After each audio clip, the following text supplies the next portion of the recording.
گرمی میں آ رہا ہے ماہ رمضان اور روزے بھی رکھنے ہیں، تو بھوک اور پیاس کا سوچ کر گھبرائیے مت، کیونکہ میں لایا ہوں آپ کے لیے ایسی آسان ٹپس جو انشاءاللہ آپ کو بھوک اور پیاس کی شدت سے محفوظ رکھیں گے۔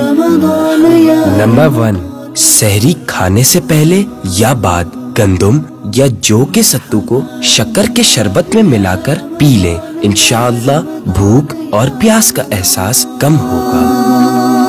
نمبر 2، 10 گرام چھوٹی الائچی پیس کر 250 گرام گلقند میں ملا لیں اور سحری یا افطاری کے بعد ایک بڑا چمچ استعمال کریں۔